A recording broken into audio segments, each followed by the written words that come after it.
This video is brought to you by GVG Mall, where you can get software and various games very cheap. They've got Windows 10 Enterprise for $17 and change, Windows 10 Pro OEM for $15 and change, Microsoft Office 2016 for just $23, and Office 2019 for a little over $72. Now, those deals are already very good, but if that wasn't enough, you can use my specialized code COMW to save an additional 20%, making the already great deals even better. Just click Buy Now on their page and insert the code to save an additional 20%. Now, a lot of you guys are looking for software on the cheap, so this is a great spot to go if you want to get it a little bit cheaper. Now, on to the rest of the video. Hey, how's it going, guys? Mush back at it with another video, and now that we're over 3 months into the year of 2019, I want to highlight my top 5 PC games of 2019 so far. Now, ideally, I would like to do a top 10. However, truth be told, I haven't been as well versed in gaming as I would have liked to have been. There have been some key titles that I've missed out on, such as The Division 2. I didn't play Metro Exodus. Maybe that was because of its Epic Game Store exclusivity, but honestly, there were other games that I would have rather played, and a lot of those games weren't even released in 2019, but out of the games I did play in 2019, these are my top 5 and the 5 games that I would recommend to you guys. Maybe not pick them up right away because, as I've always mentioned, dropping full price on a PC game is a little bit of a hard sell, but at the very least, keep these games on your wish list and maybe pick them up down the line. Obviously, I might have different tastes to you guys as a PC gamer. You guys might prefer a different style of game, so of course there is some personal bias here. This is my top 5, and if you guys want to share your top 5, leave it in the comment section down below. But nonetheless, without further ado, let's get right into this. So my number 5 is a game that was out on consoles for a very long time and finally made its transition to PC earlier this year. A pretty surprising PC release, and that is Katherine Classic. Katherine was a game that I originally played back on the PlayStation 3, and I really enjoyed it. It was this love story with puzzle mechanics. It was a pretty interesting game. A lot of choices were to be made. Unfortunately,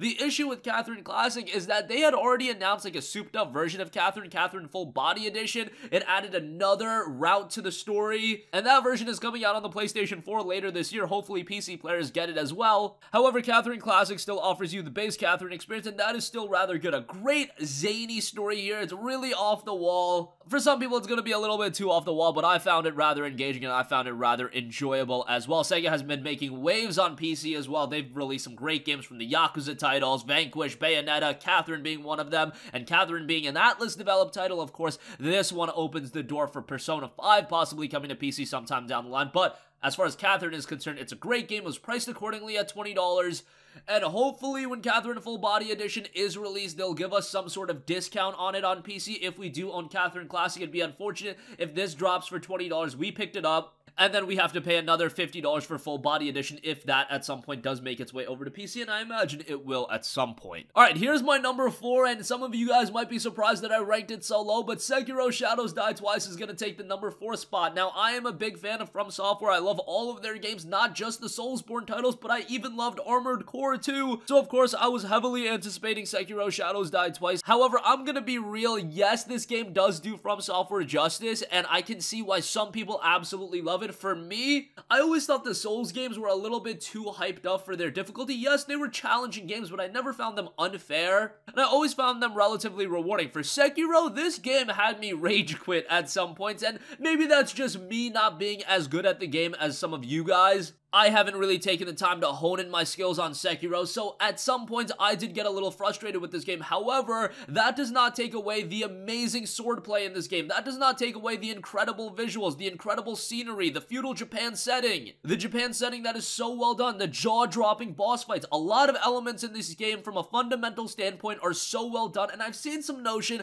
about how From Software should introduce an easy mode to this game. I don't think that's the solution. And I don't think there's anything fundamentally wrong with this game either. It's just, for me, it's a little bit too much on the difficult side, and for some of you guys, maybe you didn't even find it as difficult. I found it really, really challenging, though, to the point where it was a bit off-putting to me personally. However, I would be remiss if I didn't give it the credit that it deserved for its incredible quality, incredible presentation, the gameplay solid, and mechanically, it's a very well-designed game. It's just, from a personal standpoint, a little bit off-putting to me. That's why it's ranked a little bit lower at number 4, but still a very compelling game, especially if you like the From Software titles. Number 3 is a game that finally came out of early access earlier this year, and it's a game that a friend of mine kept recommending me to try out, and I finally tried it out last year during Green Man Gaming's winter sale. I picked up Slay the Spire for like $9 and change, and that was an absolute steal. because after it came out of early access early this year, it went all the way up to $25. But even for $25, Slay the Spire is absolutely worth it. Now, I inherently love card games. Played the hell out of Hearthstone. That's one of my most played games on PC. I played Yu-Gi-Oh! And tabletop card games back in the day as well. But Slay the Spire just does a card game in a very interesting way. So they take a card game and they take a roguelike and they mix it together. You build your deck as you go and as you're playing the game. And why it's so interesting is because of the two mixtures of mechanics. There are a lot of elements that are enhanced about a card game. How you actually build your deck as you go. It's not just about taking every buff card that you see, because at that point, your deck starts to become bogged down. It's about eliminating some cards from your deck, really choosing deck design wisely, and that adds another layer of strategy to the game. Something that I really never thought would have been possible in a card game, and I don't know who thought up the idea for Slay the Spire, but man, it is such an interesting game, and it just goes to show, yes, there are some mechanics and some ideas that are done to death, but Slay the Spire takes a card game formula, but really turns it on its head and makes a very compelling game. With the full release, they added so much more content. It's a much more refined experience. Now, I didn't play the game while it was an early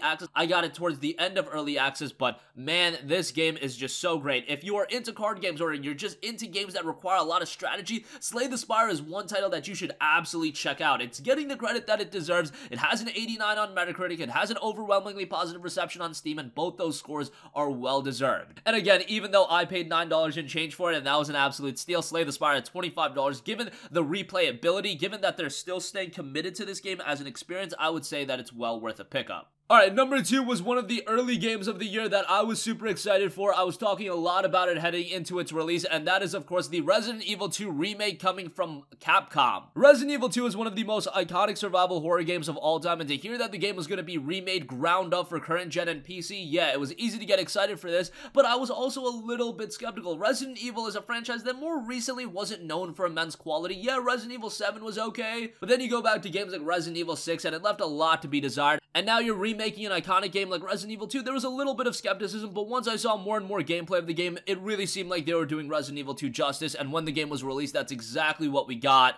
A game that lives up to Resident Evil 2 of the olden days, so if you played it back in the day, a lot of nostalgia is going to hit you. There are a lot of things you're going to notice. However, it modernizes the experience to make it accessible to somebody new. Yes, there's a lot of puzzles here and there, and that might be a little bit off-putting to some people, but those are even well done. Gameplay solid. Visually, the game is absolutely stunning, especially if you have a higher-end PC that can really accentuate the visuals. And the game did very well for a reason. It did well critically, it did well commercially. The Steam reviews, again, for this one, overwhelmingly positive. And look at that, 89 on Metacritic as well. If you want a quality survival horror game, and if you've yet to check out Resident Evil 2, you're doing yourself a disservice. Yes, it's expensive, although I do believe the Capcom store has it for $40 right now, which isn't a bad buy. Resident Evil 2 is one of those games that should absolutely be in your library. And lastly, number 1, yet another Capcom release title. This is a franchise that I've loved for so long, and that is Devil May Cry. Devil May Cry 5 released last month, and it was a tremendous action game, and I was shocked to see Devil May Cry 5 turn out as good that it did. I was expecting something relatively good from Devil May Cry 5. Was I expecting something of this caliber? Absolutely not. If you are into stylish action games, that's exactly what Devil May Cry 5 is, and that's a formula that's been a little bit lost in gaming in recent memory. That's even something that the director of the game said, that they want to prove that these types of stylish action games can still resonate with gamers today, and that's exactly what Devil May Cry 5 did. And considering that Devil May Cry was slipping a little bit with its more later releases, even Devil May Cry 4, DMC Devil May Cry, of course, with its aesthetic changes, displeased some gamers. However, Devil May Cry 5 is a real return to form. The gameplay is as good as it's ever been, and if you were a fan of Devil May Cry in the past, if you're a fan of stylish action games, yes, it's not a rather lengthy experience, so maybe a $60 price point is a little bit hefty for you. I mean, you can pick it up for like $45 on various e-tailers. Devil May Cry 5 is a superb game, especially if you're a fan of action games, and yes, it does have its zany Japanese elements as well, but I think overall, from a storytelling standpoint, from a gameplay standpoint, especially even visuals, the visuals are stunning, and who could not mention the phenomenal soundtrack in the game as well. That is a joy to listen to and just makes the action even more stylish than it already is and even more satisfying. So Devil May Cry 5, yes, it is my number 1 PC game of 2019 thus far, and Devil May Cry is a franchise that long ago you wouldn't even associate with PC gaming, but it did rather well on PC.